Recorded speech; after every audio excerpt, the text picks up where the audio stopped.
Hello, all you positive heads out there. It's so good to be back with all you beautiful reflections of the one source consciousness that creates and animates all things.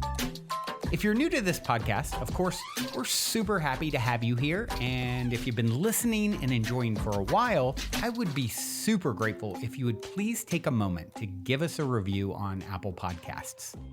It's one of the best and simplest ways to pay it forward and help others find the show so that they too can tap into the powerful perspectives and positive vibrations we are collectively emanating. The other unique and magical way to share this show is by sending any friends you think would benefit from listening to this podcast our Game with the Universe link at positivehead.com/game. Also listed in the show notes, which will serve them up a quote-unquote random episode when they click it. Just instruct them before clicking the link to close their eyes for a moment and sincerely ask the universe to cue up the episode that contains the insight and perspectives that they most need to hear at this point in their life journey, and then click to listen to whatever episode is synchronistically served up to them. I have heard time and time again from people about the incredible results they received playing the game. So just tell your friends magical results are guaranteed or their karma back.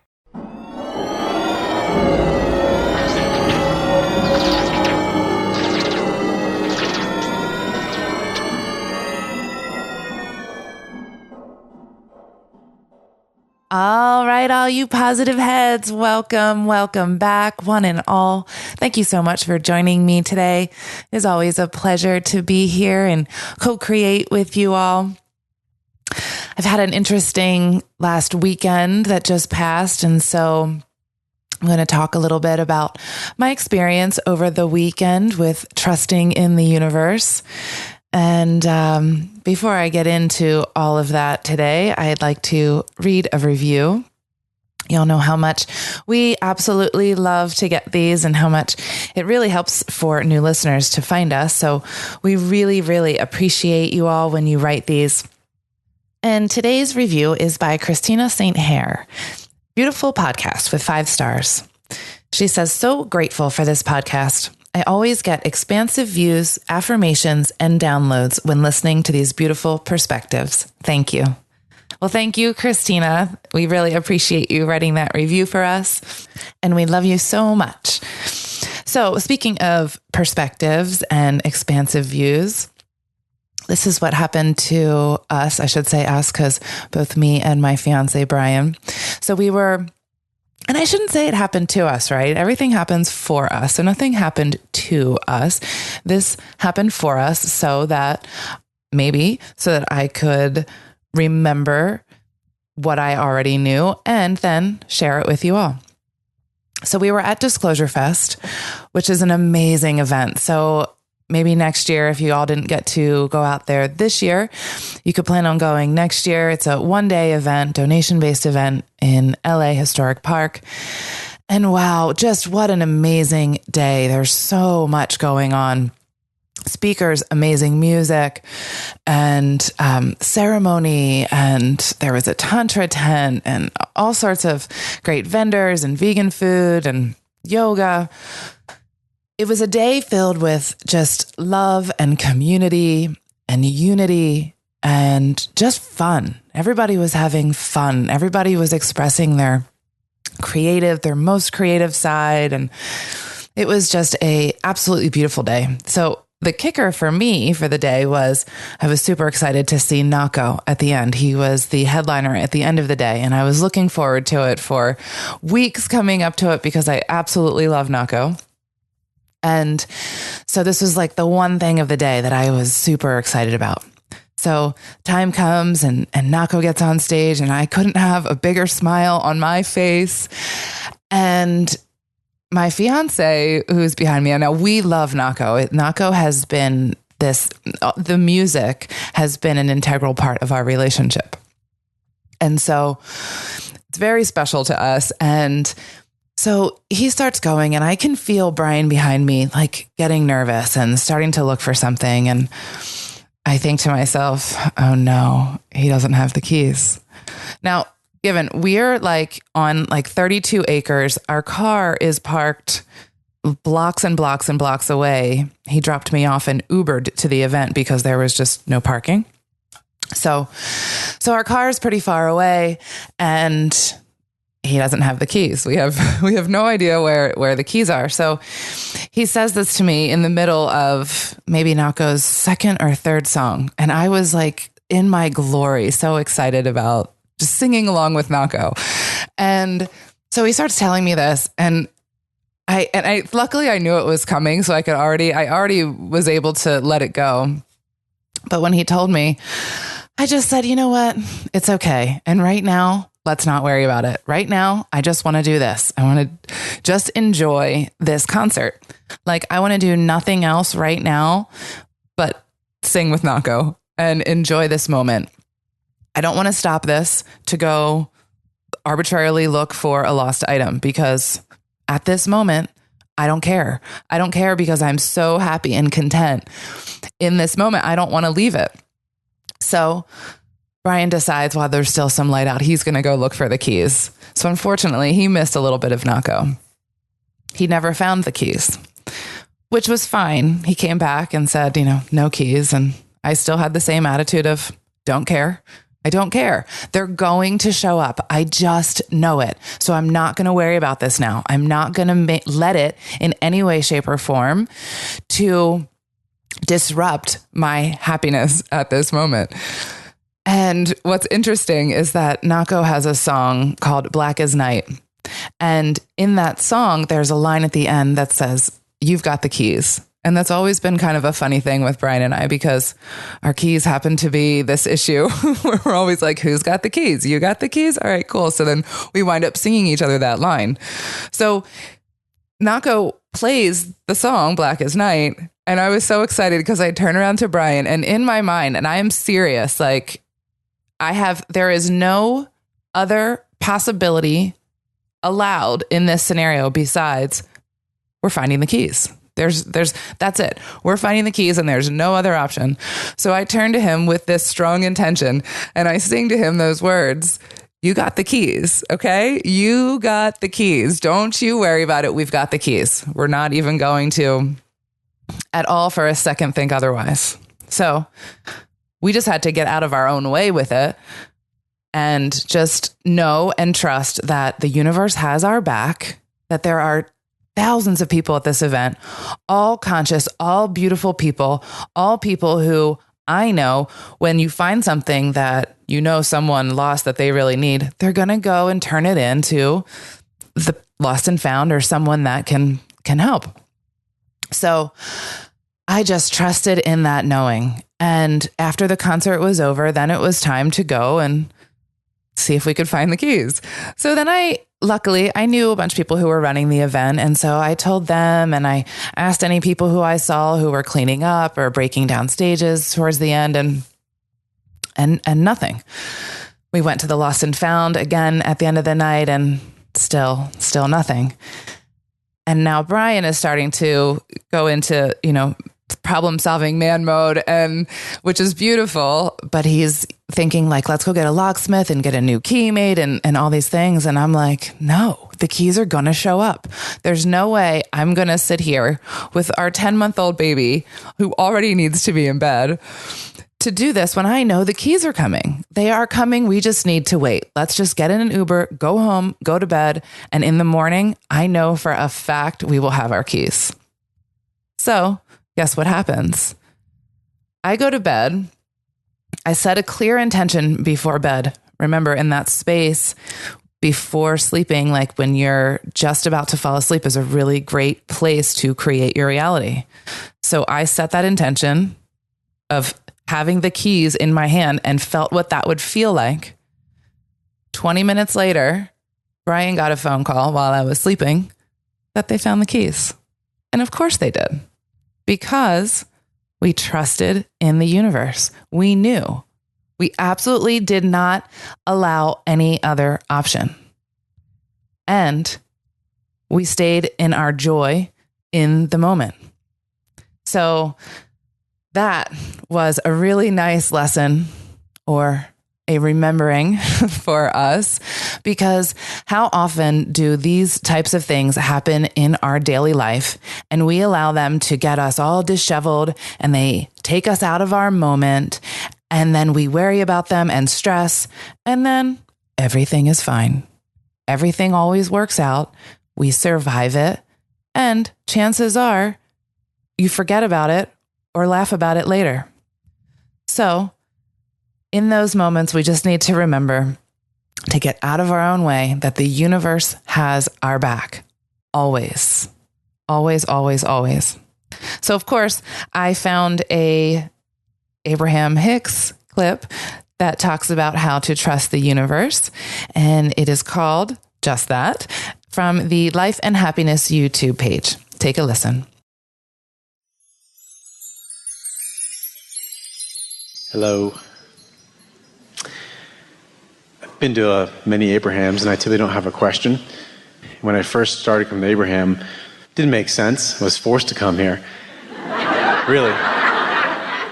And one of my biggest things when I was a kid, I was called Smiley. And I was really, really happy. Things always just worked out. And then in my 20s, teenage and 20s, I tried to figure out why that was. And, when I was a kid, I think I understood the purpose of life was to have fun. And as I started digging more into metaphysics and reading, and it became more about sort of trying to manifest success, and maybe it's more about accomplishments. We just want to jump in really briefly with one word. From our perspective, the utter definition of success is joy in this moment. So satisfaction is the success that you're looking for, and every other kind of success will follow that. The success of alignment with who you are then connects you with the success of everything that you've asked for too. But if you're looking for anything other than that, then you get off track pretty easy. Yes. Joseph Campbell said, follow your bliss. Right on track. That's exactly right on track. Okay, that changes the perspective too. Yeah, I get that. I've had some contrast through relationships and business and that kind of stuff. And good. It's the stuff eternity is made of.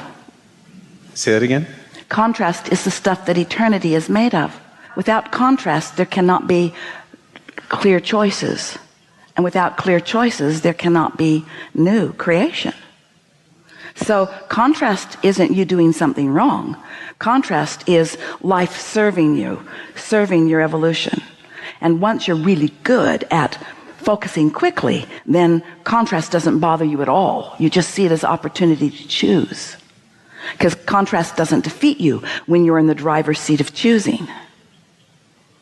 So maybe as the key is, are we to find joy in the contrast? Well, this is the way we explain this. The answer is yes, but here's how we explain it. Step one is life just produces contrast and causes you to ask.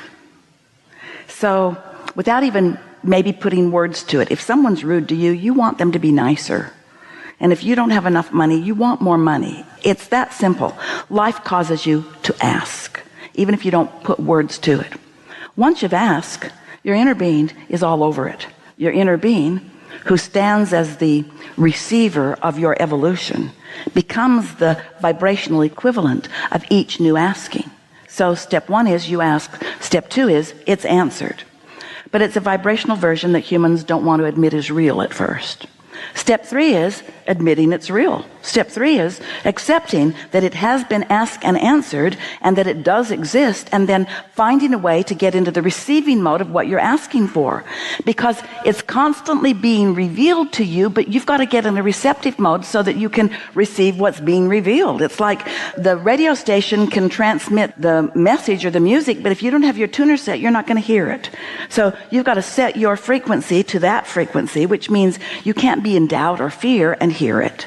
So we teach meditation as the easiest way to get there. When you quiet your mind, you stop all thought. When you stop all thought, you stop resistant thought. When you stop resistant thought, your vibration rises. And when your vibration rises, you're in sync. And so now you're in the receptive mode. So step one is ask, step two is answered, step three is receive, and step four is getting real good at that. Being so good at receiving, mostly because you like to feel good. and because you've practiced quieting your mind so you can go there easily. So step 4 is just being real good at step 3. That seems silly to have a whole step that's about the step before it.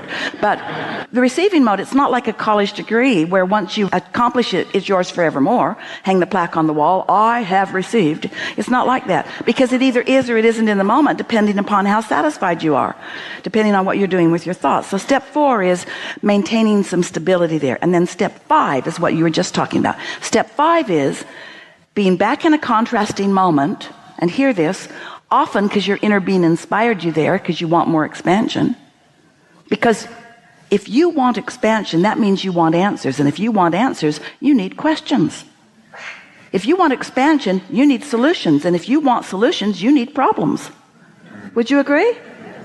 And so when you're tuned in, tapped in, turned on, then very often you are inspired right into the clarity of a problem because it asks a question that the solution is so satisfying when it comes.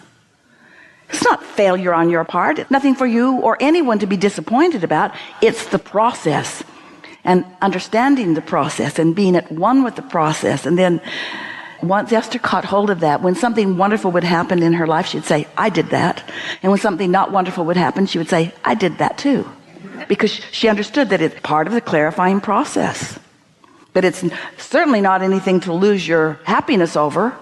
If you've been even watching this forum or listening to this forum for a while, isn't the most satisfying conversation, doesn't it follow a big problem that somebody has projected?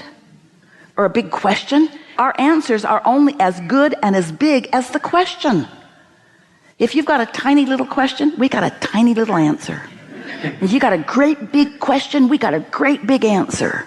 And your satisfaction factor is proportionate. It really is. Okay. I think I just got that. You think you did too. It's almost this back end step from 5 to 1. Like that is it's a cycle. The quicker you can move through that. What happens is you find yourself then not feeling like you're moving through it. It's not like getting over the problem. It's like, ooh, a juicy question, which is going to bring juicy answers. And you see, one of the things that happens is you come here, we talk with you, you hear us with our certainty speaking about the laws of the universe. And we tell stories of Esther's success or other success, or you hear the stories of success from others. But until you have personally had the experience where you have felt the discord of what you think is a problem, and then felt the relief of alignment, and then actually come out of a meditative state with a clear impulse that maybe doesn't even feel related to your problem. It's just an impulse that feels good, like go to 7-Eleven and get a Slurpee.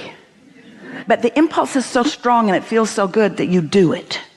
And then the next impulse leads to something that is a huge payoff. You meet someone, or another idea comes, or you buy a winning lottery ticket, or something happens. Until you make the correlation between a quieted mind, a raised vibration, a receiving thought, and the following through on it, then you don't know what we're talking about. It's just so many words. But once you start deliberately allowing your vibration to rise, and then receiving the thoughts that come from it, and acknowledging. The other day, here's Esther's newest example of this. So, you know, if you've been listening to us, Abraham teaches easy meditation. We don't encourage you making a big deal about anything. In fact, we say, listen to the air conditioner, and if you do, and you can just isolate that sound, your thoughts will stop, your vibration will rise, and you'll have a meaningful moment with us. And some people get that and do it, and some people think, oh, there's got to be more, and don't even try. But it's what we mean. It's how Esther does it. It's how Esther has always done it. So the other day, they were in Asheville, North Carolina, which is known to be a spiritual community. And friends who Esther met there said, let's go to the Salt Crystal Cave. And Esther thought, oh, a cave. So they went to a building and went to a room. And Esther thought, it's not really a cave, but okay. And then she realized it was a meditation thing, and she felt a little slight resistance to that because she doesn't believe that she needs all kinds of stuff to help her meditate. She's tuned in, but she was with people she loves, and there were some strangers that she was meeting for the first time, and so 10 of them went into this room, and it was a room not very big, and the salt crystals had been imported from somewhere, Poland or somewhere, and they were all over the walls, so that all you could see around the walls were in some cases very thick and in some cases not so thick, but big salt crystals. And the ceiling had nets with smaller chunks of salt crystal that were hanging from the ceiling, and the floor was deep with what looked like a coarse sand, but it was sand of salt crystals. And then there were some lawn chairs seated around, and Esther sat herself in a chair and thought immediately, oh, this is satisfying.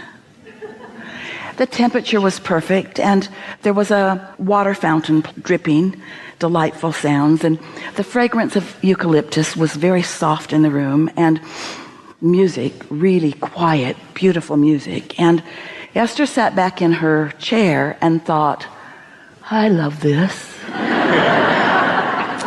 And then she proceeded to focus upon the sound of water dripping because it was the most consistent sound in the room. And in her chair was sitting a large piece of crystal, and Esther picked it up because she didn't want to sit on it, and felt a slight resistance because it seemed like something unnecessary. Abraham doesn't talk about it, but she found a way to hold it. Her hand just fit so nicely in it that she fell in love with it, and then she just blissed out for 45 minutes. And when it was time to go, she wanted to take her rock with her, and they allowed her to pay $4 for it. So now, ever since that day, Esther has thought about that delicious experience many, many times. Hundreds of times Esther has thought about that delicious experience. Now, before that experience, she was in San Antonio at Copenhagen Furniture with her grandson buying a desk for his new bedroom. And there was a man there who was helping them make the choices, and Esther and Luke made really wonderful choice, and the salesman complimented Luke to Esther in front of Luke, and Esther really liked that. This is really a wonderful young man, he said, and Esther knows that, but she really likes that he knows that, and she liked that Luke knew he knew that. So Esther has another little love affair going on with a stranger, and then she went back with Tracy a few days later and bought some bar stools and met somebody else who knew Esther, and then she went back a few days later and bought some more bar stools, and now this man is there, and he says to Esther, do you mind if I take your phone number and call you? And Esther said, no, I don't mind. So she gave him her number. He said, I have something I want to talk to you about. So now Esther is in the office supply store, and she gets a phone call from this man, and he says, Esther, I want to build a crystal salt cave in San Antonio. And Esther said, of course you do. Nothing else makes sense. There's no thought that's been more active in my mind over the last several days. In other words, when things like that happen to you, you know how loved you are. You know how well the universe is managing things for you. You understand the continuity of things. And so. Now, Esther may not break ground. She's got 40 acres and plenty of places for a salt crystal cave, maybe really a real cave, maybe even a cave that isn't in a building. In other words, there are all kinds of things that are coming to mind about it. She's often running with more pleasure for the sake of pleasure. This is how it works, you see. You don't have to do the work. The universe has got all the data. The universe knows everything you want, everything that everybody else wants, and where everything that they want and who they are in relationship to you, and will line you up with it. You just got to know that and be having fun with your grandson buying a desk in the process.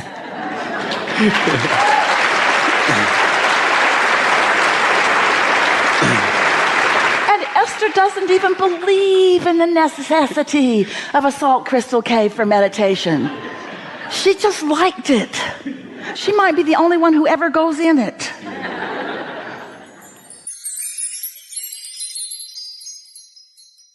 So I really love this clip because it reminded me a lot about our experience that we just had.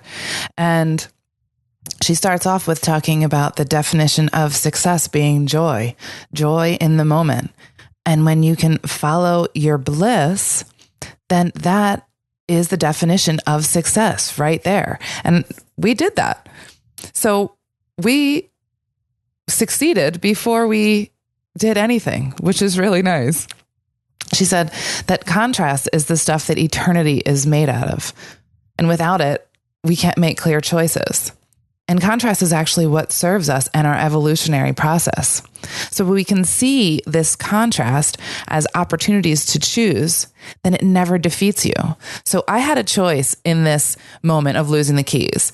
I could have gotten really mad at Brian. Like, this sucks. We are 6 hours from home, no key, all these things. Instead, I chose to let it go, not care, be in the moment, right? I made that choice. And by doing that, it took all of the stress out of the situation and made it so much easier to allow us to receive the keys back, right? And she talked about asking. When we're presented with a situation like this, it causes us to ask. So then when I was going to bed, asked. I set my intentions. I asked my guides. And then my inner being was all over it. So much so that 20 minutes later, we got a phone call that our keys were found. So that could have been, even minutes later after I said that and asked that this happened. And we got the call however long after that, right? So when this type of thing happens, when we can know that our inner being has got it and accept and know and trust in that fact that the universe has our back at all times, then we can get in that receptive mode to allow these things to happen. That's what sets our frequency. And she talked about meditation, which is really the best way to keep yourself in this state at all times. Because I got to tell you, I think that if I wasn't a meditator, I wouldn't be able to get to this place as easy. Of course, it's something that I practice in these moments. And the more I practice, the easier it gets. This was surprisingly easy, and I think Nahko had a lot to do with that. But, it was still a really good remembrance and lesson. And I'm not going to, kind of take that away from myself. I'm still going to pat myself on the back for making that choice, because the more we do this, the better we get at it, right? So in this problem that we had, it provided us this beautiful way to expand. And it was certainly nothing to allow us to lose our happiness over. Like I said, this event was so filled with love and community. I mean, the vibrations were so high in there. So I'm sure that helped with our receptive mode, right? But when we can raise our vibrations on a regular basis and stay in a receptive mode, that's when we see ourselves having these experiences that we are just drawn to, or that certain impulses will lead to other things happening for us. And all of that happens because we're listening to our inner guidance. And we have an entire universe within us that has all of the answers all the time. And so the more we allow ourselves to trust in it and listen to it and know that it always has our back, then it's easier to stay in that receptive mode. So I loved her story of synchronicity there, because that's exactly how life happens to flow. Things happen and you're like, of course you did. And of course you are. And of course that is the way it is. And of course we have matching tattoos and you're my soul sister, right? Like, there's all sorts of things, people you meet, things that happen on a regular basis like that when you stay in receptive mode. So I love that point she made at the end there of, when these things do happen, you know just how loved you are, and you know how well the universe is managing things for you. And I'd like to add, and you also know that you're never alone. You have all of this help with you all the time. So there's never any reason to worry about anything. I saw this meme once. It said something like, "You've survived 100% of your worst days ever. Congrats, you've got this," right? Think about it. You've survived all of it. All of those hard times, you've survived. You've got this. You can do it. We just have to remember to have fun, and everything will just align for us. It can be that simple, and it is that simple. We just need to allow it to be. Well, y'all, that's it for me today in our imaginary time. I'm going to leave you with a song. Trevor Hall, Walk Quietly. Till next time, everyone. Love you all.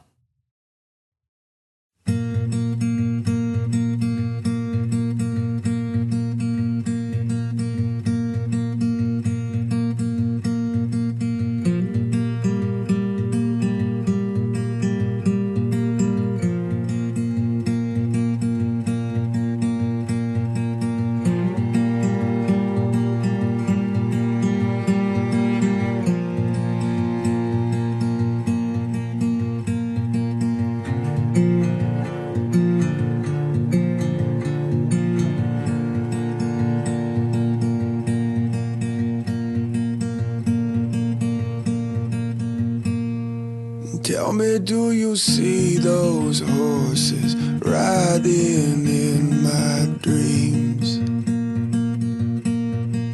They say we were made from rain, rivers, and streams. Harvest all your thoughts like fields of golden corn. In my hand I hold the pollen of the dawn. Walk quietly.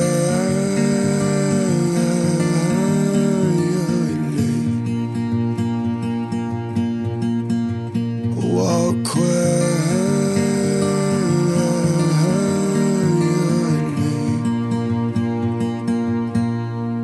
In the magic of the northern woods I learned. Lift your song up to the winds and watch it turn. I own nothing, I own not even my soul. In the silence of the heart, all things unfold. Walk quietly.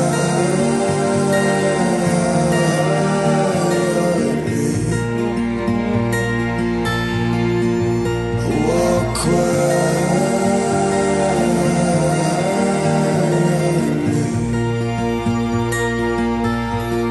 Why don't you walk quietly?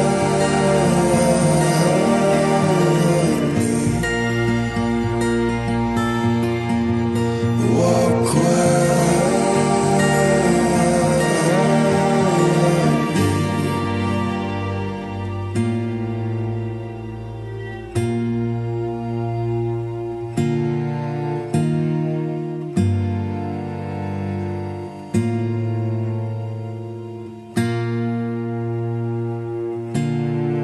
Hold your breath from all those voices that are dark. Look inside and hear that symphony